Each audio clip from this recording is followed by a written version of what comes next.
Hi කොහොමද ඔයාලට ඔන්න අලුත් අවුරුද්දෙන් පස්සේ අලුත් වීඩියෝ එකක් අරගෙන මං ආවා. ඉතින් අද අපි බලමු ස්ටඩි ව්ලොග් එකක්. ඔයාලා දන්නවනේ මම ඉන්නේ සවුත් ඊස්ටර්න් යුනිවර්සිටි එකේ. ඒ වගේම මගේ ඩිග්‍රී එක තමයි බයොලොජිකල් සයන්ස් ඩිග්‍රී එක. ඉතින් ඔයා බයෝ සයන්ස් සිලෙක්ට් වෙලා ඉන්නවනම් මේ වීඩියෝ එක ඔයාට ගොඩක් වැදගත් වෙයි. මට මේ සතියෙම එක්සෑම් තියෙනවා. අපිට යුනිට් එක්සෑම් තියෙන හින්දා මේ සතියෙම මම ටිකක් බිසි. ඉතින් මං වැඩ කරන එක ඔයාලත් එක්ක ෂෙයා කරගන්න හිතුවා. බයොලොජිකල් සයන්ස් ඩිග්‍රී එක කැම්පස් එක අනුව ඔයාලට සිලෙක්ට් කරගන්න තියෙන සබ්ජෙක්ට් එක වෙනස් වෙනවා. ඉතින් කොළඹ, පේරාදෙණිය වගේ කැම්පස් වල ගොඩක් සබ්ජෙක්ට් තියෙනවා. ඒ වුණාට සවුත් ඊස්ටර්න් කැම්පස් එකේ අපිටත් කම්බිනේෂන් ගොඩක් තියෙනවා තෝරගන්න. මම ඔයාලට අපිට තියෙන සබ්ජෙක්ට් එක කියාගෙන යන්නම්. අපිට තියෙනවා බයොලොජිකල් සයන්ස්. ඒක තෝරගන්න පුළුවන් බයොලොජිකල් සයන්ස් වලට සිලෙක්ට් වෙන ළමයින්ට. ඒ කියන්නේ ඩිපාර්ට්මන්ට් දෙකක් තියෙනවානේ, බයොලොජිකල් සයන්ස් එකයි ෆිසිකල් සයන්ස් එකයි. හැබැයි මේ කාටවත්ම වෙන වෙනම සබ්ජෙක්ට් නැහැ. ඔක්කොටම කොමන් සබ්ජෙක්ට් එකක් තමයි තියෙන්නේ. වෙනසකට තියෙන්නේ ෆිසිකල් සයන්ස් ළමයෙකුට මැත්ස් කරන්න පුළුවන්, බයොලොජිකල් සයන්ස් ළමයෙකුට බයෝ කරන්න පුළුවන්. ඒ වගේම අනිත් සබ්ජෙක්ට් ඕන කෙනෙකුට කරන්න පුළුවන්. ඒවා තමයි computer science, physics, chemistry, earth science, applied statistic, ඒ වගේ සබ්ජෙක්ට් තියෙනවා. ඒ වගේම මැත්ස් අයට මැත්ස් එක හයර් මැත්ස් කියලා සබ්ජෙක්ට් එකකුත් තියෙනවා. ඒවා කරන්න පුළුවන් ෆිසිකල් සයන්ස් අයට විතරයි. ඉතින් මම මෙතනින් කරන්නේ මගේ මේන් සබ්ජෙක්ට් තුනේ. කියන්නේ මගේ කම්බිනේෂන් එක තමයි biology, computer science, applied statistic. ඉතින් මම ඒවට කැමති හින්දා මම ඒව තෝරගත්තා. ඒ වගේම තමයි තව අපිට සිලෙක්ට් කරගන්න ඉලෙක්ටිව් කෝසස් තියෙනවා. මේවා අපිට ක්‍රෙඩිට් ගන්න බලලා එක සෙම් එකකට කැමති විදිහකට තෝරගන්න පුළුවන්. සමහර ඒ වගේ කන්ඩිෂන් තියෙනවා. ඒ කියන්නේ ස්ටැට් කරන ළමයෙකුට සමහර ඉලෙක්ටිව් කෝසස් කරන්න බෑ. ඒ වගේම තමයි සමහර ඉලෙක්ටිව් කෝසස් මැත්ස් කරන ළමයෙකුට කරන්න බෑ. ඒ වගේ කන්ඩිෂන් තියෙනවා. ඉතින් ඔයා සවුත් ඊස්ටර්න් යුනිවර්සිටි එකට සිලෙක්ට් වෙලා ඉන්නවනම් මේක දැනගන්න එක ගොඩක් හොඳයි. ඔයා මොන යුනි එකට සිලෙක්ට් වෙලා හිටියත් ඔයා නැත්තම් කැම්පස් යන්න බලාපොරොත්තු වෙමින් ඉන්නවනම් මං කියන්නේ හොඳට වැඩ කරන්න. එදිනෙදා පාඩම් කරන්න දෙන ටික එදිනෙදාම පාඩම් කරන්න. ඒක තමයි කරන්න තියෙන හොඳම දේ. කැම්පස් එකේ වුණත් එදිනෙදා වැඩ ටික එදිනෙදාම කරගත්තාම ඔයාට වැඩ ගොඩ ගැහෙන්නේ නැහැ. ඉතින් ඔයා මගේ channel එකට අලුත් කෙනෙක් නම් මං ආදරෙන් ඉල්ලනවා මගේ channel එක subscribe කරන්න කියලා. ඒ වගේම bell icon එක click කරලා අලුත් වීඩියෝ එකක් දැම්ම ගමන් බලන්නත් ඉන්න. මම කරන main subject තුනේම මට practical include වෙනවා. ඉතින් සතියට එක දවසක් හැමදාම practical එක තියෙනවා. එතකොට ඉතින් අපිට lab report ලියන්න වෙනවා අනිවාර්යෙන්ම.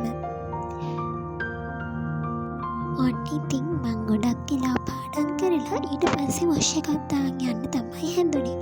වීඩියෝ එකේ සමහර තැන්වල මම ටේබල් එකේ වගේම ඇඳේ ඉඳගෙන පාඩම් කරන කොටස් තියෙනවා. අපි ටේබල් ෂෙයා කරගෙන වැඩ කරන හින්දා දිගටම ඉතින් ටේබල් එකේම ඉන්නේ නැහැ සාමාන්‍යයෙන්. ඉතින් මං හිතුවා වොෂ් එකක් දාගෙන ඇවිල්ලා ආයෙත් වැඩ පටන් ගන්න. මොකද ලබන සතියේම අපිට එක්සෑම් වර්ග තියෙන හින්දා වැඩ කරන්න ඕනේ ගොඩක්.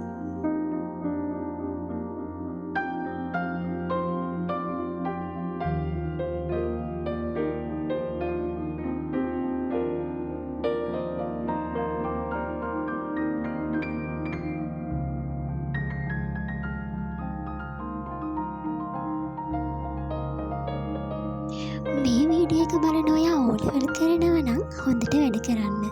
මටත් ඕලෙවල් වලට ඒනයි තිබ්බා. එදිනෙදා දෙන වැඩ ටික එදිනෙදාම කරලා. ඒ වගේම A-level ඔයා මොන ස්ට්‍රීම් එකකින් කරත් අනිවාර්යයෙන්ම හොඳට මහන්සි වෙලා වැඩ කරන්න. වැඩ කරන තරමට තමයි අපිට රිසල්ට් එකක් හම්බ වෙන්නේ. ඉතින් මම කැම්පස් සිලෙක්ට් වුණේ මගේ සෙකන්ඩ් ෂයි එකෙන් තව පාරක් කරන්න හිටියත් මම කරන්න කැමති වුණේ නැහැ. ඉතින් මම සෙකන්ඩ් ෂයි එකෙන් තමයි කැම්පස් සිලෙක්ට් වෙලා ආවේ. අනිත් එක තමයි ලංකාවේ කිසිම කැම්පස් එකකින් සවුත් ඊස්ටර්න් කැම්පස් එකට වගේ බයොලොජිකල් සයන්ස් ළමයෙකුට කම්පියුටර් සයන්ස් කරන්න දෙන්නේ නැහැ. ඉතින් ඒක ගොඩක්ම වැදගත් කාරණයක්. ඒ හින්දාම තමයි මම කම්පියුටර් සයන්ස් කරන්නේ. ඔයා කැමති නම් මේ වගේ ස්ටඩි ව්ලොග් බලන්න කමෙන්ට් එකක් දාන්න අනිවාර්යෙන්. මං අනිවාර්යෙන්ම අරන් එන්නම්. ඒ වගේම ඔයා A level කරන කෙනෙක් නම් ඒත් කමෙන්ට් එකක් දාන්න ඔයා කරන ස්ට්‍රීම් එක මොකක්ද කියලා. මම පුළුවන් වෙලාවට ඔයාලට ස්ටඩි ව්ලොග් අරගෙන එන්නම්. ඒ වගේම ස්ටඩි ටිප්ස් අරගෙන එන්නම්. කොහොමද වැඩ කරන්න ඕනේ කියලා කියන්න. ඔයාලා කැමති නම් අනිවාර්යෙන්ම කමෙන්ට් එකක් දාගෙන යන්න. මම එතකොට ඒක බලලා වීඩියෝ එකක් කරන්න.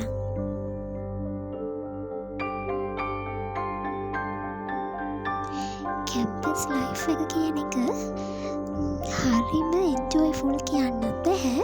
ඒ වුණාට ඒක ගොඩාරියක් හොඳ ලයිෆ් එකක්. මොකද අපිට විවිධාකාර මිනිස්සු, විවිධාකාර යාළුවෝ, ඒ වගේම තමයි ගොඩක් යාළුවෝ හදාගන්න පුළුවන් තැනක්. ඒ වගේම ෆන්ක්ෂන්ස් තියෙනවා, විනෝදයෙන් ඉන්න පුළුවන්. හැබැයි මේ හැමදේම එක්ක ඔයා අනිවාර්යෙන්ම ඔයාගේ ඇකඩමික් වැඩ ටිකක් කරගන්න බලන්න ඕනේ. මොකද ඔයාගේ කැම්පස් ජීවිතේ තීරණය වෙන්නේ පළවෙනි සෙම් එකෙන්.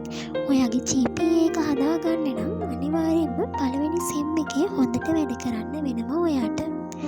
ඉතින් මං හිතනවා මේ වීඩියෝ එක ඔයාට වැදගත් වෙයි කියලා බේසික් ටික දැනගන්න. මම අනිවාර්යෙන්ම තව වීඩියෝස් අරගෙන එන්නම්.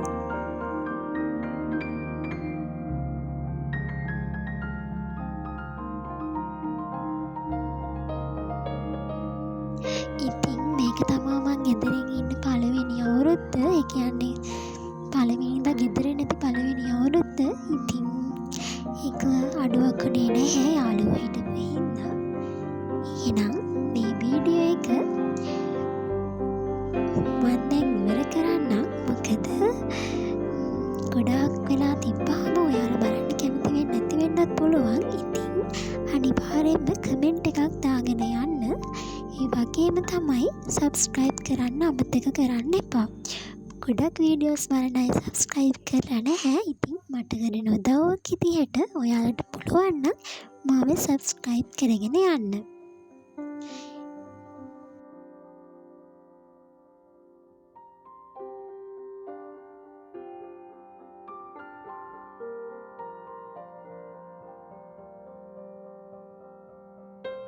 මම ඔයාලට මේ ලැබුවා වූ නවවසර සාමයෙන් සතුට පිරි සුබම සුබ නවවසරක් වෙන්න කියලා ප්‍රාර්ථනා කරනවා. ඒ වගේම ඔයාලා කරන හැම වැඩක්ම සාර්ථක වෙන්න කියලා විශ් කරනවා. ඔයාලා A level කරන, O level කරන ඉගෙන ගන්න ළමයි නම් ඔයාලගේ ස්ටඩි වැඩ හොඳින් වෙන්න කියලා මම විශ් කරනවා. ඉතින් එහෙනම් අනිවාර්යෙන්ම අමතක කරන්න එපා සබ්ස්ක්‍රයිබ් කරන්න. මම එන්නම්. ඔයාලා හැමෝම අලුත් වීඩියෝ එකකින් හම්බ වෙනකන් පරිස්සමින් සතුටින් ඉන්න.